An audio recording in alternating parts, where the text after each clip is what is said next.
안녕하세요 여러분, 천국보다 아름다운 팬들을 위한 영상입니다. 1화부터 4화까지 정말 감동적인 이야기가 계속되고 있는데요, 보는 내내 계속 울었습니다. 예측할 수 없는 해숙의 천국 생활이 계속 그려지면서 많은 에피소드들이 진행되고 있는데요, 그 중에서도 가장 주목할 것은 소미가 과연 누구일까 하는 것입니다. 많은 천국보다 아름다운 팬들은 과연 소미가 영예일까 아니면 누구일까 하는 것에 주목하고 있는데요, 일부 블로거 그리고 많은 팬들이 소미를 능소화로 보고 있습니다. 스포가 될 수 있기 때문에 많은 내용을 다루지 못하겠지만, 능소화라는 부분에 대해서는 저도 긴가민가 하고 있는데요, 저는 약간 다른 시각을 가지고 소미에 대해서 다뤄보도록 하겠습니다. 소미가 과연 누구일지 굉장히 궁금한 가운데 1화부터 4화까지 줄거리를 토대로 방영된 5화 예고를 생각하면서 이번 주에 있을 5화에 대한 썰을 풀어보도록 하겠습니다. 바로 시작합니다. 해숙은 아침 햇살을 맞으며 서 있었다. 근데 센터 직원이 다가와서 차갑게 말했다. 이해숙님, 포도알 6개 확인되었습니다. 센터장 호출입니다.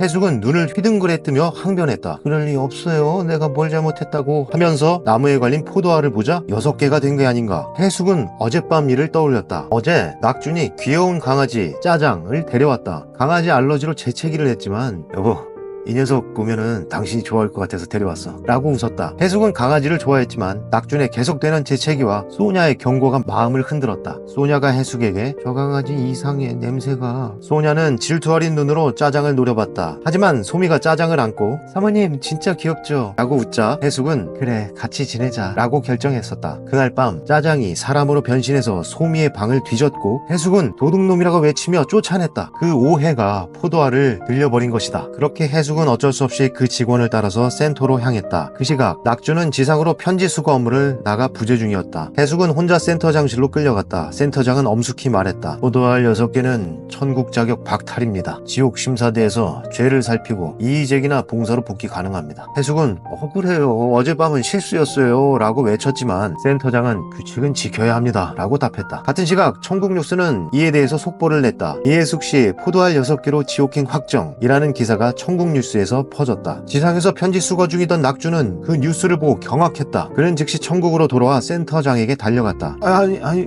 우리 해숙이 왜 지옥으로 갑니까? 어젯밤은 어쩔 수 없었다고요. 하지만 센터장은 단호했다. 모든 천국인은 규칙을 따라야 됩니다. 해숙은 지옥행 간이열차 플랫폼에 소미와 함께 서 있었다. 두려움에 떨며 소미의 손을 잡고 있었다. 소미는 해숙의 옆에서 자기 때문에 이렇게 된 게 아닌가 싶어 계속 미안함에 고개를 못들고 있었다. 그리고 지옥행 간이열차가 도착하고 해숙은 떨리는 손으로 소미의 손을 놓고 지옥행 열차에 올라타고 있었다. 그 순간 낙준이 숨을 헐떡이며 달려왔고 열차의 문은 열렸다. 여보! 낙준의 외침에 해숙은 돌아보지만 해숙은 순식간에 지옥행 간이열차로 빨려 들어갔다. 낙준이 어떻게 손쓸 도리도 없이 지옥행 간이열차는 출발을 했고 소미는 흐느꼈다. 사모님, 내가 짜장을 예뻐해서. 그때 나비 한 마리가 소미 곁을 스쳐 날아갔다. 지옥역은 음침하고 차가웠다. 해숙은 심사대 앞에 떨며 섰다. 직원들이 퉁명스럽게 말했다. 지옥의 직원들은 천국의 직원들과는 달리 차갑고 퉁명스러웠다. 심사 시작. 불구덩이에서 과거 영상이 떠올랐다. 해숙이 생계를 위해 누군가를 위협하고 아이가 울던 순간들. 해숙은 그건 잘못이 아니야 라고 발끈을 했지만 피해자의 눈물을 보며 고개를 숙였다. 내가 몰랐어. 그녀는 이의제기를 포기하고 죄를 인정했다. 소미는 천국지원센터 뒷문에서 소냐를 만났다. 소냐, 사모님이 지옥으로 갔어. 내 잘못이야. 소미가 울먹이자 소냐가 툴툴거리며 대답했다. 너 때문에 그런 거 아니야. 지옥 통로 나만 알아. 갈 거야? 소미는 깜짝 놀라. 진짜야? 갈 수 있어? 도와줄 거야? 라고 묻자 소냐는 당연하지 라고 말했다. 그렇게 둘은 지옥으로 통하는 비밀 통로를 향하고 짜장, 짬뽕, 만두가 몰래 따라왔다. 한편 낙주는 저승 열차를 타고 지옥역에서 내렸다. 지옥역에 도착한 그는 지옥의 직원에게 자초지종을 설명하고 해숙을 찾았다. 내 아내를 좀 찾으려고요. 직원이 냉소적으로 웃었다. 만나려면 죄를 뒤집었을 각오를 해야 합니다. 낙주는 그 정도는 각오하고 왔습니다 라고 답했다. 직원이 스위치를 누르자 그는 불구덩이 아래로 떨어졌다. 불구덩이에서 낙주는 해숙을 찾았다. 해숙은 죄의 무게에 무너져 있었다. 여보, 난 벌을 받아야 해. 그런 해숙을 보며 낙준이 말했다. 여보, 평생 내가 당신한테 신세 졌어. 이번엔 내가 책임질게. 내가 당신 대신 이 벌을 받을게. 낙주는 목이 메었다. 당신 없으면 난 천국도 의미가 없어. 내가 대신 벌 받는다고. 해숙은 그의 뺨을 쓰다듬었다. 바보, 당신은 항상 날 구하려고 했지. 하지만 이건 내 싸움이야.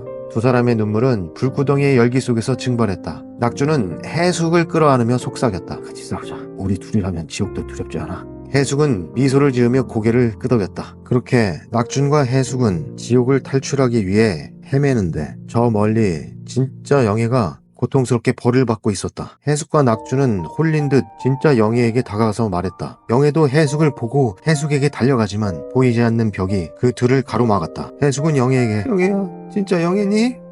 네가 왜 지옥에 있니? 영애는 해숙을 보고 사모님 나 여기 갇혔어요.